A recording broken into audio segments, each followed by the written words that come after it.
Hello everyone, and welcome back to our story time. Today we're diving into the charming world of Beatrix Potter with the adventures of Peter Rabbit and his cousin, Benjamin Bunny. Let's start with the tale of Peter Rabbit. Mrs. Rabbit lived with her 4 little bunnies, Flopsy, Mopsy, Cottontail, and of course the mischievous Peter. One morning, Mrs. Rabbit needed to go into town for bread. "Now you can play outside," she told them. "But whatever you do, don't go into Mr. McGregor's garden. Your father had an accident there and never came home."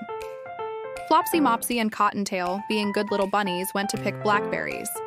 But Peter was feeling adventurous. "I don't want boring blackberries," he thought. "I'm going to the farmer's garden." And with a hop and a skip, he squeezed right under the gate. Inside, it was a paradise of vegetables. Peter nibbled on some lettuce, then some green beans, and then some crunchy radishes. "Delicious," he declared.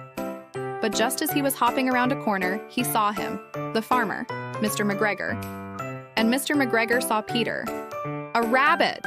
the farmer gasped. Peter took off like a shot. "Stop, thief!" shouted Mr. McGregor, chasing him with a rake. Peter ran so fast he lost one shoe near the cabbages and the other near the potatoes. He was completely lost and terrified. Where was the gate? In his panic, he ran straight into a net. The big buttons on his new blue jacket got tangled. "Help!" he cried, kicking and twisting. "I'm stuck!" Just when he thought all was lost, some friendly birds flew down. "Don't give up!" they chirped. "Take off your jacket!" What a brilliant idea! Peter wriggled out of his jacket and was free again. But Mr. McGregor was still close behind. Peter dashed into a tool shed for cover and leaped right into a watering can. Splash! The icy water made him shiver. Mr. McGregor stormed into the shed. "Where is that rabbit?" he grumbled, moving things around.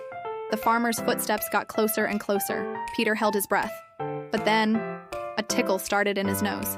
It grew and grew until... Achoo! "Aha!" cried the farmer, and Peter knew he'd been found. Peter jumped out of the can and ran for his life. He ran and ran until finally the farmer gave up the chase. Peter was safe, but he was still hopelessly lost. He tried to ask a mouse for directions, but she was too scared of him. Then he spotted a cat staring at some fish in a pond. Tiptoeing quietly, Peter slipped away. He had to find that gate. Suddenly he heard a sound. Scritch, scratch, scritch, scratch. He climbed onto a wheelbarrow and saw Mr. McGregor working in the onion patch, his back turned. And just beyond him, the gate. Peter made a mad dash for it. "Stop, rabbit!" yelled the farmer. But Peter was too quick. He squeezed under the gate and ran all the way home. When he arrived, Mrs. Rabbit was not pleased. "Naughty Peter!" she scolded. "You've lost your jacket and your shoes!" While his well-behaved sisters enjoyed a supper of bread and blackberries, poor Peter got none. He sneezed, so his mother gave him some medicine and sent him straight to bed. Now, let's see what happens next in The Tale of Benjamin Bunny. One day, Benjamin Bunny was sitting by the road when he saw Mr. and Mrs. McGregor pass by in their wagon. "They're going to town," he thought. "This is my chance to find my cousin Peter." He ran to Peter's home under the big tree and peeked inside. He saw Mrs. Rabbit, but not wanting to be seen, he tiptoed around to the other side. There, in a little hole, was Peter, looking very sad and wearing a red handkerchief. "Peter, what happened to you? Where are your clothes?" Benjamin asked. Peter explained how he'd lost them in Mr. McGregor's garden while being chased. "Well, I have good news," said Benjamin with a grin. "The farmer's gone to town.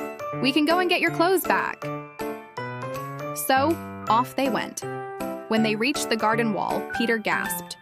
"Look, there's a scarecrow and it's wearing my jacket and shoes." Benjamin, ever the brave one, slid down a pear tree into the garden. "Come on," he called. Peter nervously followed. They ran to the scarecrow, and Peter pulled off his shoes. A stream of water poured out. "I guess it rained last night," he said. He took off the handkerchief and put on his jacket, but it had shrunk in the rain. Benjamin found a hat on the scarecrow, but it was far too big. "That must be the farmer's hat," said Peter, starting to get nervous. "We should leave now." But Benjamin had other plans. "No, I want to get some onions for my aunt." Benjamin pulled out Peter's handkerchief to use as a sack. He started pulling up onions one after another while Peter nervously kept watch. "Let's go, Benjamin," Peter pleaded. "This garden isn't safe." But Benjamin wasn't worried. "It's fine. I come here all the time with my father." He even stopped to eat a lettuce leaf. As they walked deeper into the garden, Peter heard a noise. "Is the farmer coming?" he asked. Benjamin dismissed it and kept walking. They passed flower pots and tools until suddenly Benjamin stopped. "A cat," he whispered. They quickly dove under a large basket for cover. Sniff, sniff, sniff. The cat came closer. It jumped right on top of the basket and sat down. They were trapped. "When will she leave?" whispered Benjamin. "My father will be looking for me." Poor Peter started to cry from the strong smell of the onions. Hours passed, and the cat didn't move an inch. Finally, they heard a voice. "Benjamin?" It was Benjamin's father. The cat looked up just as a large rabbit, Mr. Benjamin Bunny Sr., jumped down from the wall. He kicked the cat, pushed her into the greenhouse, and locked the door. He lifted the basket and looked sternly at his son. "You are in big trouble, Benjamin," he said. When Mr. McGregor returned, he couldn't believe his eyes. There were tiny footprints everywhere. The scarecrow's clothes were gone and his cat was locked in the greenhouse. Mrs. Rabbit was upset with Peter, but she was mostly just relieved he was safe and had his clothes back. And that's the story of two very adventurous little bunnies. It just goes to show, listening to your parents is usually the wisest thing to do.